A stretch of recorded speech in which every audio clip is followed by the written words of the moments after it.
What's up, everyone? Welcome to Program Your Mo. Today we're going to be doing a battery change on a Kia Flip Key.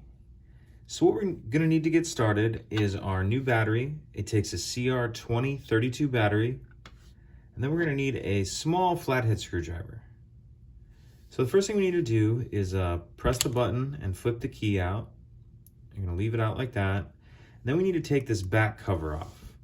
And how we're going to do that is we're going to put the flathead screwdriver in there and just pry up, and this part will come off, as you'll see. So the back will pop off there like that, and now we can see our battery.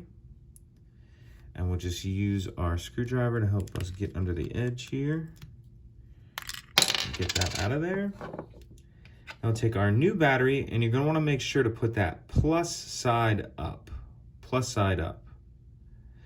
So towards the blade, you'll kind of want to put that edge in there first, like this. Put that edge in, and then it'll just snap in there. And again, make sure you have that plus side up. And then we can snap our back on.